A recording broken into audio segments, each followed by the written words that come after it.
লেবাননে ইসরায়েলি বিমান হামলায় নিহত ৪। উত্তর ইসরায়েলে পাল্টা রকেট হামলা হিজবুল্লাহর।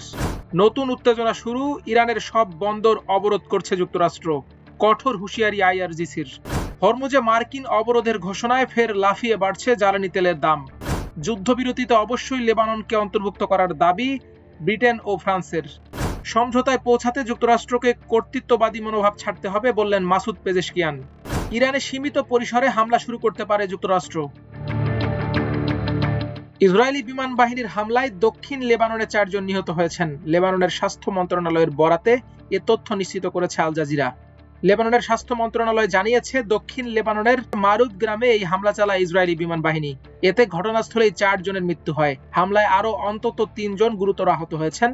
আহতদের উদ্ধার করে স্থানীয় হাসপাতালে ভর্তি করা হয়েছে। সীমান্তবর্তী এলাকায় উত্তেজনা চলমান থাকায় সাম্প্রতিক সময়ে লেবাননের দক্ষিণাঞ্চলে হামলার মাত্রা বাড়িয়েছে ইসরায়েল। বিশেষ করে ইরান ও ইসরায়েলের মধ্যে চলমান যুদ্ধের প্রভাবে এই অঞ্চলটি এখন রণক্ষেত্রে পরিণত হয়েছে।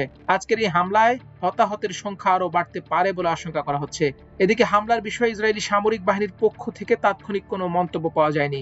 অন্যদিকে লেবাননের সশস্ত্র গোষ্ঠী হিজবুল্লাহ জানিয়েছে, তারা উত্তর ইসরায়েলের বিভিন্ন শহর ও বসতিতে রকেট ব্যারেজ চালিয়েছে। গোষ্ঠীটির দাবি, ইসরায়েলি বাহিনী যুদ্ধবিরতি চুক্তি লঙ্ঘন করে দক্ষিণ লেবাননের গ্রামগুলোতে বারবার হামলা চালানোর জবাব হিসেবেই এই আক্রমণ করা হয়েছে।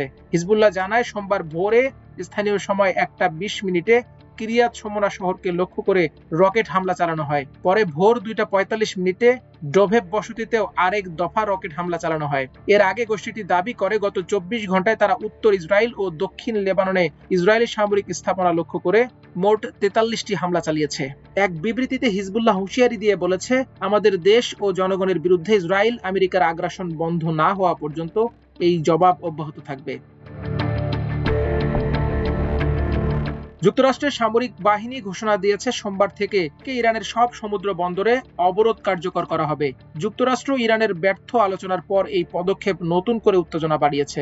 মার্কিন সেন্ট্রাল কমান্ড সেন্টকম এক বিবৃতিতে জানায়, 13 এপ্রিল সকাল থেকে ইরানের সব বন্দরে যাওয়া আসা করা জাহাজগুলো এই অবরোধের আওতায় পড়বে। অর্থাৎ যে কোনো দেশের জাহাজ যদি ইরানের বন্দরে প্রবেশ বা সেখান থেকে বের হতে চায়, তা নজরদারি ও নিয়ন্ত্রণের মুখে পড়বে। তবে গুরুত্বপূর্ণ বিষয় হলো, হরমুজ প্রণালী দিয়ে যেসব জাহাজ ইরান ছাড়া অন্য দেশের বন্দরে যাতায়াত করবে, তাদের চলাচলে বাধা দেওয়া হবে না বলে জানিয়েছে যুক্তরাষ্ট্র।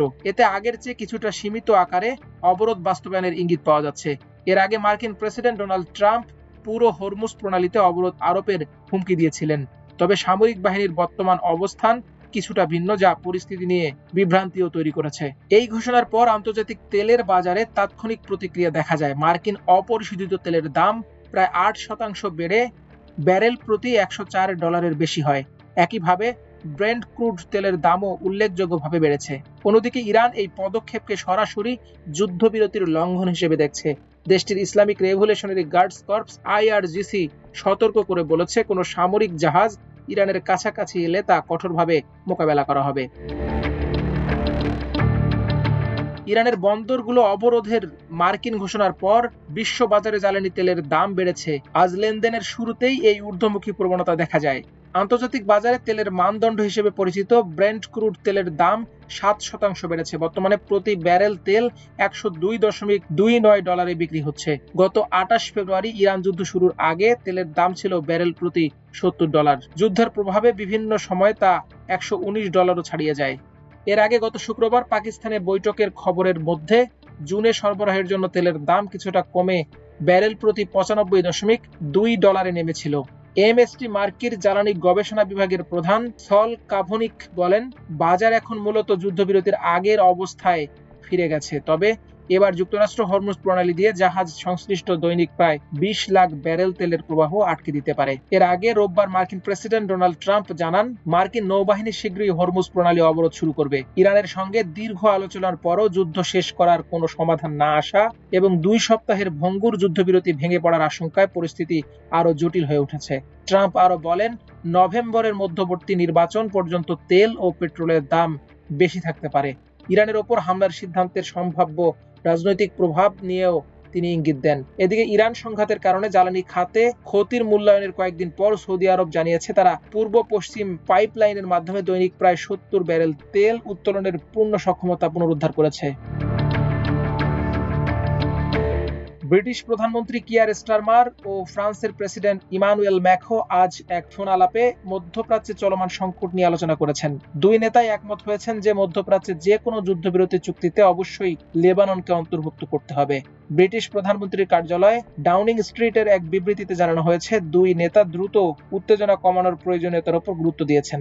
ব্রিটিশ প্রধানমন্ত্রী কিয়ার স্টারমার একটি স্থায়ী যুদ্ধবিরতির প্রয়োজনীয়তার কথা বলেন। দুই রাষ্ট্রপ্রধানই মনে করেন আঞ্চলিক স্থিতিশীলতা ফেরাতে লেবাননকে এই চুক্তির বাইরে রাখার সুযোগ নেই। বিশ্ব বাণিজ্য ও জ্বালানি নিরাপত্তা রক্ষায় হরমুজ প্রণালীর গুরুত্ব নিয়েও দুই নেতা আলোচনা করেন। এ সময় সমুদ্র পথে অবাধ নৌ চলাচল নিশ্চিত করতে একটি শক্তিশালী আন্তর্জাতিক জোট গঠনের অঙ্গীকার করেন তারা। যুক্তরাষ্ট্র ও ইরানের মধ্যকার দ্বন্দ্বের স্থায়ী সমাধান ঘটাতে চলমান আলোচনা নিয়ে সামাজিক যোগাযোগ মাধ্যম এক্সে একটি সংক্ষিপ্ত বিবৃতি দিয়েছেন ইরানের প্রেসিডেন্ট মাসুদ পেজেশকিয়ান। বিবৃতিতে তিনি বলেন, যদি মার্কিন সরকার তাদের কর্তৃত্ববাদী অবস্থান ত্যাগ করে এবং ইরানি জাতির অধিকারের প্রতি সম্মান প্রদর্শন করে তাহলে অবশ্যই সমঝোতায় পৌঁছানোর পথ খুঁজে পাওয়া যাবে। ইরানের পার্লামেন্টের স্পিকার ও দেশটির প্রতিনিধিদের প্রধান মোহাম্মদ বাঘের গালিবাফের প্রশংসা করে পেজেশকিয়ান আরো বলেন, আমি আলোচনাকারী দলের সদস্যদের বিশেষ করে আমার প্রিয় ভাই ডক্টর গালিবাফকে অভিনন্দন জানাই। আমি বলবো, সৃষ্টিকর্তা আপনাদের সহায় হন।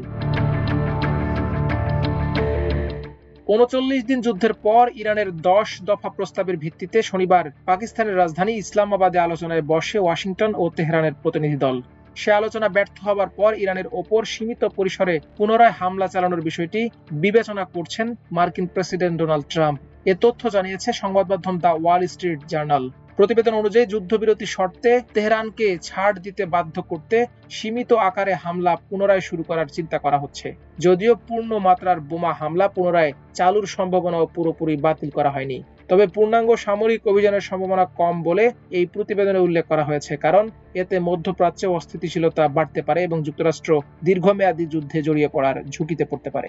প্রতিবেদনে আরো বলা হয়েছে, এই যুদ্ধের জন্য প্রতিটি বিকল্প সিদ্ধান্তেই বড় ধরনের ঝুঁকি রয়েছে। পূর্ণমাত্রার যুদ্ধ শুরু হলে যুক্তরাষ্ট্রের অস্ত্র ভান্ডার দ্রুত শেষ হয়ে যেতে পারে। আবার সামরিক তৎপরতা কমিয়ে আনলে তা ইরানের জন্য কৌশলগত বিজয় হিসেবে দেখা হতে পারে। সংবাদ মাধ্যমটির প্রতিবেদন মোতাবেক সামগ্রিকভাবে ওয়াশিংটনের এখন একটি জটিল সিদ্ধান্ত নিতে হবে। এক্ষেত্রে ট্রাম্প প্রশাসন কঠোর অবস্থান নেবে নাকি সংঘাত এড়িয়ে কৌশলগত সমাধানের পথ খুঁজবে, সে সিদ্ধান্ত অত্যাবশ্যকীয় হয়ে দাঁড়িয়েছে।